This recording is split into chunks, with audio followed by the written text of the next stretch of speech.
Olá! Hoje a gente vai mergulhar num assunto que é, olha, simplesmente fascinante. Fica ali, sabe, na fronteira entre a arte e o funcionamento da nossa mente. A ideia aqui é pegar esse conceito que parece super complexo e deixar ele bem claro para todo mundo.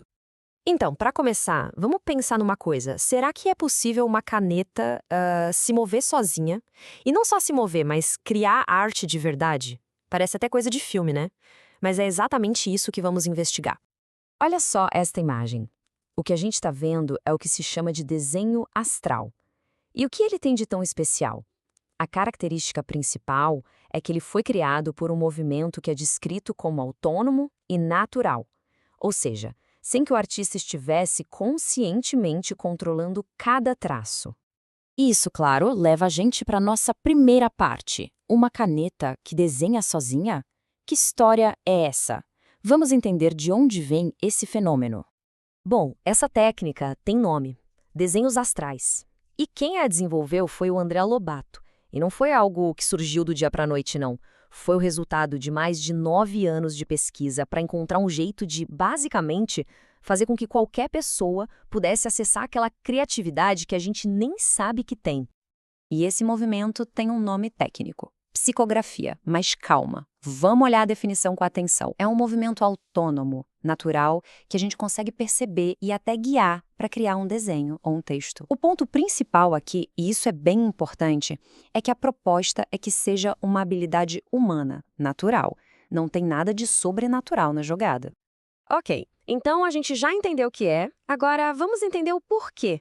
Nessa segunda parte, a gente vai mergulhar um pouco na teoria por trás disso tudo, que está bem ligada ao estudo da nossa própria mente. A base teórica dos desenhos astrais vem de um campo chamado metapsicologia. E o que seria isso? Basicamente, é o estudo de como a nossa mente, a nossa psique, pode gerar eventos e efeitos físicos no mundo real. A ideia é que a mente pode produzir uma energia de verdade, sabe? Com efeitos que a gente pode ver e sentir. Mas como assim a mente produz energia física? Bom, vamos pensar numa coisa bem comum: o cansaço mental. Depois de um dia de muito estudo ou trabalho, a gente se sente fisicamente exausto, né? Isso já é uma prova de que pensar consome energia. A metapsicologia vai um passo além e pergunta: e se essa energia puder também produzir coisas? E essa comparação aqui é sensacional para a gente entender onde está esse poder todo. Pensa só, a nossa mente consciente, quando está exausta, mal consegue fazer uma conta de somar. A gente luta para se concentrar, se sente sem energia. Mas e a mente inconsciente? Enquanto a gente dorme, essa mesma mente cria mundos inteiros, super realistas, com histórias complexas, sons, imagens. É um poder absurdo vindo do mesmo cérebro. Tá, isso tudo é muito interessante, mas leva a gente para uma questão bem prática. Se todos temos essa energia mental, como é que a gente faz para acessar isso? É o que a gente vai ver agora na terceira parte. E a melhor parte é que o método é super simples. Olha só o que é preciso: uma folha de papel numa superfície firme, uma caneta esferográfica comum, dessas que a gente tem em casa, e um momento de tranquilidade para observar. Só isso. Não precisa de ferramenta cara nem de ser um artista.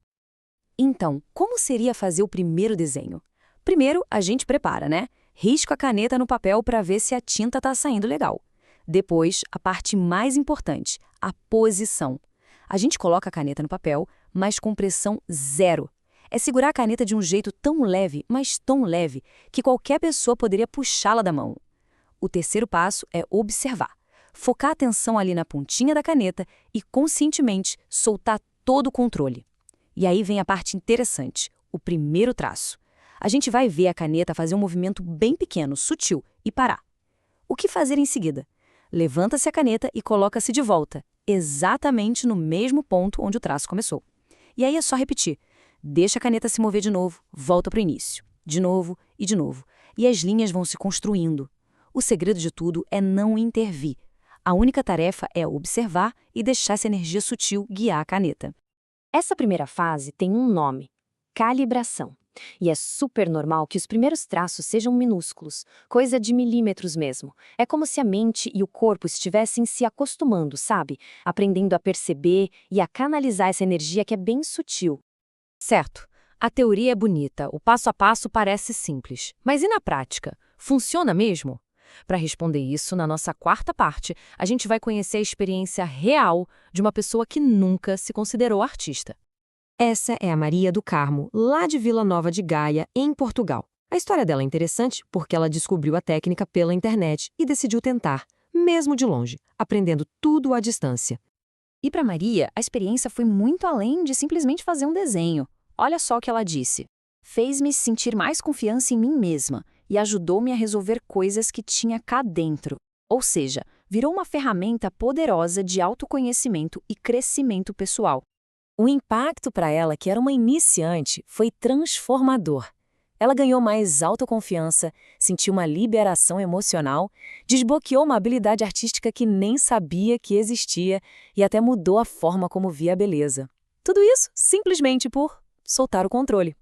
Ela não só criou arte, mas descobriu uma nova confiança no seu próprio potencial. A experiência da Maria, essa voz do outro lado do oceano, joga uma luz no propósito mais profundo da técnica. E é sobre isso que a gente fala agora, na quinta sessão. E aqui o próprio criador da técnica, o André Lobato, deixa uma coisa bem clara. A psicografia que ele apresenta é a que acontece entre o indivíduo e ele mesmo. Ou seja, a ideia não é contatar forças externas, é sobre criar uma conexão com a gente mesmo, com a nossa própria inteligência intuitiva.